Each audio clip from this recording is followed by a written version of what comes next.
అప్పుల బాధలు వెంటాడుతున్నాయా? అయితే 6 JVR వారి జాతిరత్నాలు ధరించండి. రైట్, బ్రేకింగ్ న్యూస్ ఇస్తున్నాం. మనం టీవీ స్క్రీన్ పై వైఎస్ఆర్ కాంగ్రెస్ పార్టీ అధికార ప్రతినిధి నాగార్జున యాదవ్ను తెలంగాణ పోలీసులు అరెస్ట్ చేశారు. తెలంగాణ ముఖ్యమంత్రి రేవంత్ రెడ్డిపై అనుచిత వ్యాఖ్యలు చేశారనే ఆరోపణలపై నమోదైన కేసులో నాగార్జున యాదవ్ను తెలంగాణ పోలీసులు అదుపులో తీసుకున్నారు. ఇందుకు సంబంధించిన వివరాలు ఏంటంటే, అసలు ఒక టీవీ ఛానల్ డిబేట్లో నాగార్జున యాదవ్ మాట్లాడుతూ సీఎం రేవంత్ రెడ్డిపై అనుచిత వ్యాఖ్యలు చేశారు. సో గత కొద్ది రోజులుగా సోషల్ మీడియాలో నాగార్జున యాదవ్ మాట్లాడిన వీడియో అయితే ఉందో సోషల్ మీడియాలో వైరల్గా మారింది. ఆ వీడియోలో ఏముందో ఒకసారి చూద్దాం. చేస్తారు. ఇంకొకటి జొమాటో, స్విగ్గీ డెలివరీ బాయ్ గురించి మాట్లాడుతున్నారు. ఆ డెలివరీ బాయ్ గురించి ఎంత తక్కువ మాట్లాడితే అంత మంచిది. ముఖ్యమంత్రి పదవి కాదు కదా, ఎమ్మెల్యే పదవి కూడా జొమాటో డెలివరీ బాయ్ అనర్హుడు. వాడి స్థాయి ఏంది, వాడి క్యారెక్టర్ ఏంది, వాడికి జీవో చదవడం వచ్చా? ఆ జొమాటో బాయ్కి జీవో చదవడం వచ్చా? జీవో ఎంఎస్ మిస్లీనియస్ అంటే ఏందో తెలుసా? ఆ జొమాటో బాయ్కి జీవో రొటీన్ అనేది తెలుసా? భారతదేశంలో ఉన్నటువంటి అత్యంత దారుణమైనటువంటి సంఘటనలో ఆ జొమాటో బాయ్ అనేవాడు ముఖ్యమంత్రి అయ్యాడు, కానీ లేకపోతే ఆ డెలివరీ బాయ్ ముఖ్యమంత్రి అవ్వలేదు. ఆ డెలివరీ బాయ్ వచ్చి ఎత్తుకెళ్లిపోయేటువంటి డెలివరీ బాయ్ వచ్చి రేవంత్ గురించి ఎవడో డెలివరీ బాయ్ ఉభయ తెలుగు రాష్ట్రాల్లో తెలుసండి. డెలివరీ బాయ్ వచ్చి రాష్ట్రం గురించి వ్యక్తిగతంగా మాట్లాడొద్దు, విధానపరంగా ఆయన కుటుంబం గురించి మాట్లాడానా? ఆయన గురించి డెలివరీ మరి ఆయన విధానపరంగా మాట్లాడే అవసరం ఏముంది? కాంగ్రెస్ పార్టీ గెలిచిందా? అది చెప్పండి, ఆ పాయింట్ చెప్పండి తప్ప వ్యక్తిగతంగా డెలివరీ బాయ్ అట్లా గౌరవంగానే మాట్లాడాలి. జొమాటో డెలివరీ బాయ్ కంటే సార్ తప్పు డెలివరీ బాయ్ ని సార్ నా తప్పుని నేను వినవించుకుంటున్నా. నిజంగా నేను జొమాటో, స్విగ్గీ డెలివరీ బాయ్ ని ఏమన్నా రేవంత్ రెడ్డితో కంపేర్ చేసి డెలివరీ బాయ్ స్థాయిని తగ్గించి ఉంటే నిజంగా జొమాటో డెలివరీ చూశారు కదా, సీఎం రేవంత్ రెడ్డికి ప్రభుత్వ జీవోలను సరిగ్గా చదవలేరని అండ్ ఒక డెలివరీ బాయ్గా అతన్ని పోల్చున్న సిచ్యువేషన్, అతను ఒక ఎమ్మెల్యేగా కూడా పనికిరారంటూ డెలివరీ బాయ్తో పోల్చినందుకు డెలివరీ బాయ్స్కి క్షమాపణలు చెప్తున్నానంట. అంటే ఆ స్థాయికి కూడా సీఎం రేవంత్ రెడ్డి పనికి రాడు అంటూ ఆయన చేసిన వ్యాఖ్యలు ఇప్పుడు సోషల్ మీడియాలో రచ్చరచ్చగా మారాయి. సో దీనికి సంబంధించి హైదరాబాద్లోని బేగం బజార్ పిఎస్లో కేసు నమోదైంది, అనుచిత వ్యాఖ్యలు చేశారంటూ. దీంతో తెలంగాణ పోలీసులు గుంటూరు చేరుకుని నల్లపాడు పోలీసులు సమాచారం ఇచ్చారు. ఆ తర్వాత ఇన్నర్ రింగ్ రోడ్లోని నాగార్జున యాదవ్ ఇంటికి వెళ్ళి ఆయన్ను అరెస్ట్ చేశారు. అయితే ఆ సమయంలో నాగార్జున యాదవ్ కుటుంబ సభ్యులు పోలీసులతో వాగ్వాదానికి దిగారు. అండ్ ఆ సమయంలో పోలీసులకు నాగార్జున యాదవ్ కుటుంబ సభ్యుల మధ్య వాగ్వాదం జరిగింది. ఆ తర్వాత నాగార్జున యాదవ్ను హైదరాబాద్ తరలించారు. తొలుత పురాణా హవేలీలోని టాస్క్ ఫోర్స్ పోలీస్ స్టేషన్ తీసుకెళ్లారు. అక్కడ 2 గంటల ఉంచిన అనంతరం బేగం బజార్ పిఎస్ తరలించారు. సో ఇదిలా ఉంటే నాగార్జున యాదవ్కు ఎలాంటి సమాచారం లేకుండా, నోటీసులు సైతం ఇవ్వకుండా సివిల్ డ్రెస్లో ఉన్న వ్యక్తులు అదుపులో తీసుకున్నారని అతడి కుటుంబ సభ్యులు ఆరోపిస్తున్న పరిస్థితి. సో ఒక్కసారి మనం కనుక ఈ కేసు గురించి మాట్లాడుకుంటే, ఇవాళ రేపు సోషల్ మీడియాలో అంటే ఎవరిని పడితే వాళ్ళని, లేకపోతే వాళ్ళ స్థాయి ఏంటో తెలియకుండా ఎవరినైనా ఒక విమర్శించే హక్కు అందరికీ ఉంటుంది, కానీ అబ్యూస్ చేయడం అనేది చాలా తప్పు, రాంగ్. సో వాళ్ళు ఏ పదవిలో ఉన్నారు, వాళ్ళకి ఉన్న పదవికి కొంచెం మనం గౌరవించి మాట్లాడటం అనేది నిజంగా చాలా మంచి అలవాటు కూడా. సో రీసెంట్గా మనం చూసిన జోసెఫ్ బచ్చలకూరి అలియాస్ ప్రశ్న రావణ్ను పోలీసులు అరెస్ట్ చేశారు ఉపా చట్టం కింద. రాజ్యాంగబద్ధ పదవిలో ఉన్నారని చూడకుండా, లేకపోతే మావోయిస్టు భావజాలం యువతలో ఇదయ్యేలాగా కులాలని మతాలను రెచ్చగొట్టడం, అంటే ఎంత అబ్యూజ్ అంటే పర్సనల్గా వెళ్ళి వాళ్ళ వ్యక్తిత్వాన్ని హననం చేయటం. నార్మల్గా ఒక వ్యక్తి పబ్లిక్ లైఫ్లో ఉన్నారంటే, పబ్లిక్ డొమైన్లో ఉన్నారంటే మనం ఏం చేస్తాం, వాళ్ళ పబ్లిక్ డొమైన్లో వాళ్ళు ఏదైతే మాట్లాడుతున్నారో దానికి సంబంధించి మాత్రం మనం ప్రశ్నించవచ్చు. వాళ్ళు ఎమ్మెల్యే అయినా, లేకపోతే వేరే రాష్ట్రమైనా, ఇంకొకళ్ళైనా ఒక యూట్యూబర్ గానో, లేకపోతే ఒక పార్టీ పరంగానో, ఒక జర్నలిస్ట్ గానో ప్రశ్నించే హక్కు ఉంటుంది, కానీ నిజంగా తిట్టే హక్కు ఎవరికీ లేదు. ఒక సీఎం దాదాపుగా 20 ఏళ్ళు కష్టపడ్డారు. జెడ్పీటీసీ నుంచి తెలంగాణ సీఎంగా, అంటే కాంగ్రెస్లో, తెలంగాణ కాంగ్రెస్లో అండ్ దేశ కాంగ్రెస్లో ఎంతోమంది ఉద్దండులు ఉన్నప్పటికీ వాళ్ళందరినీ కాదని వాళ్ళందరినీ చాలా జాగ్రత్తగా పట్టుకొని, సో అంటే ఏ ఇంట్లో గొడవలు ఉండవు, ఏ పార్టీలో గొడవలు ఉండవు. సో ఏ ఉన్నా సరే ఆయన ముందుకు తీసుకెళ్తారు పార్టీని ఒక రకంగా. అవునా కదా? ఎవరు అవునన్నా ఎవరు కాదన్నా వాస్తవం. కాంగ్రెస్లో గొడవలు ఉంటాయి అని చెప్పి చాలామంది మాట్లాడతారు. ఉంటాయి, ఆబ్వియస్లీ ఉంటాయి.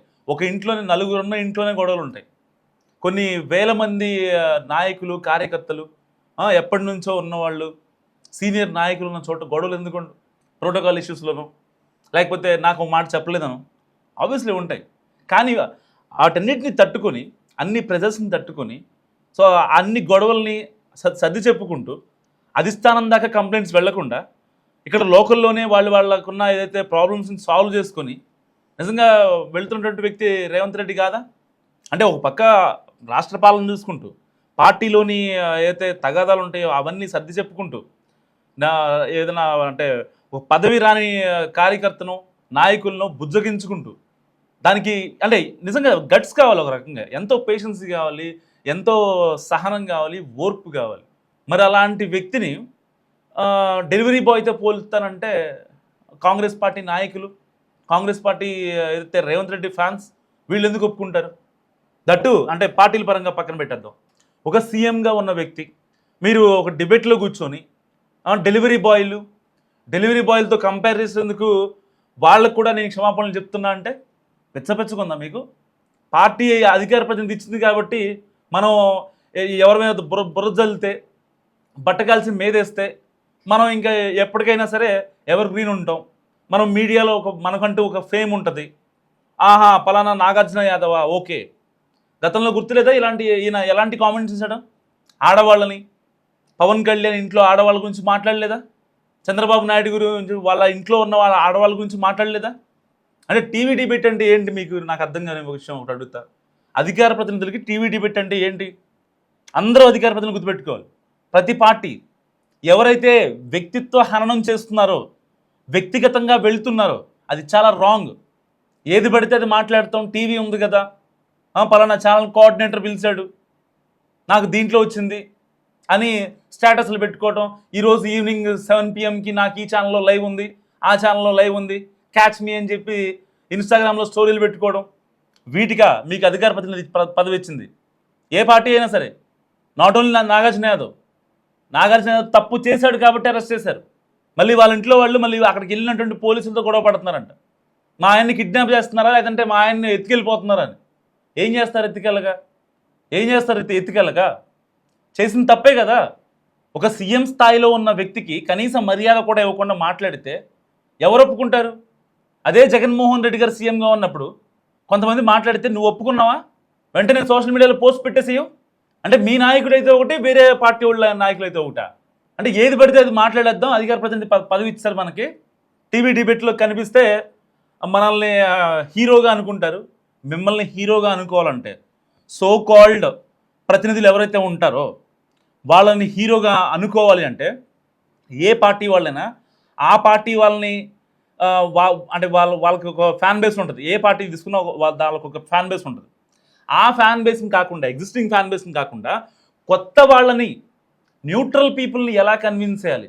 ఒక 30% ఒక పార్టీకి, ఒక 30% ఒక పార్టీకి అనుకుందాం. రెస్ట్ ఆఫ్ 40 ఉంది కదా, 30-60 పోతే 40% పీపుల్. వాళ్ళ ఆ న్యూట్రల్ పీపుల్ ఎవరైతే ఉన్నారో వాళ్ళని కన్విన్స్ చేసే విధంగా ఉండాలి మీ యొక్క మాటలు. కానీ డెలివరీ బాయ్లు, లేకపోతే పారిశుద్ధ కార్మికులు పిచ్చి పిచ్చిగా కంపారిజన్స్, పోలికలు, లేదంటే అంటే వాళ్ళ పర్సనల్ లైఫ్లోకి వెళ్ళి వాళ్ళు ఎంతమందితో ఉన్నారు, వాళ్ళు అంతమందితో ఉన్నారు అంటే ఎదుటి వాళ్ళని బ్యాట్ చేసేంత దానికి ఉన్నటువంటి శ్రద్ధ. మీరు అసలు ఏ టాపిక్ పైన వచ్చారు, దేని గురించి మాట్లాడుతున్నారు, దానికి ఉన్న కంటెంట్ ఏంటి?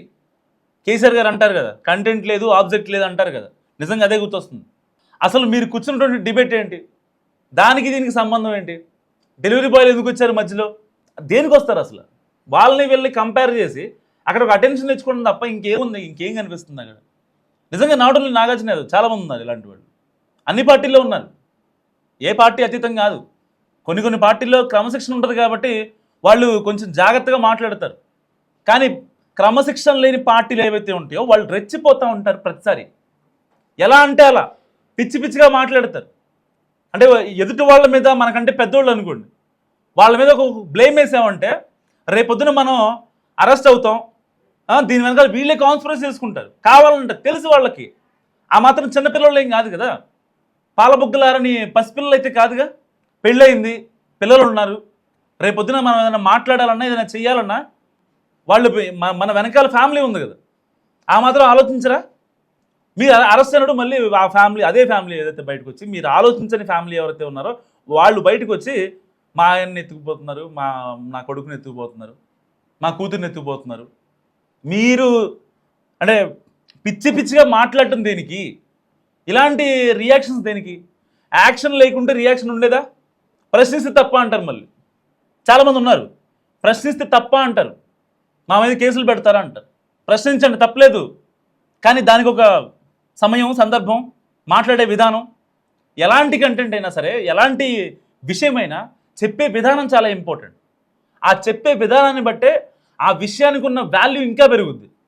అంతేగాని అర్థం పర్థం లేని ఆరోపణలు, వాళ్ళు ఇలా, వీళ్ళు ఇలా, వాళ్ళ భార్యలు అలా, వీళ్ళ భార్యలు ఇలా, భార్యలు ఆడవాళ్ళ గురించి మాట్లాడడానికి వచ్చావా, లేకపోతే దేనికి వస్తున్నారు మీరు? అసలు టీవీ డిబేట్లకి చాలామంది మాట్లాడుతూ ఉంటారు, సోషల్ మీడియాలో ట్రోల్ అవుతూ ఉంటాయి, చాలా వరకు ట్రోల్ అవుతూ ఉంటాయి.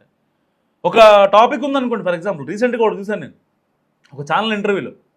ఉపా చట్టం ఏంటని ఒక పార్టీ నాయకుడిని, వైసీపీ అధికార ప్రతినిధి సంథింగ్ ఎవరో ఉన్నారు, వైసీపీ నాయకులు, ఆయన అడిగారు అనమాట. ఒకళ్ళు అడిగితే కనీసం ఉపా చట్టం అంటే కూడా తెలియనట్టు సిచ్యువేషన్.